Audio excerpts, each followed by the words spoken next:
apektados sa epekto ng pagbabago ng klima na nakararanas ng average na 20 bagyo taon-taon, kasama na ang pagtaas ng antas ng tubig dagat at matitinding lagay ng panahon.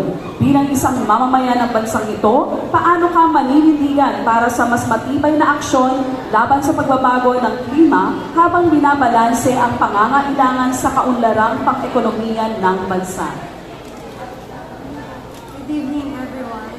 I am here standing in front of you to advocate people to have care in our Mother Earth, especially in today's life.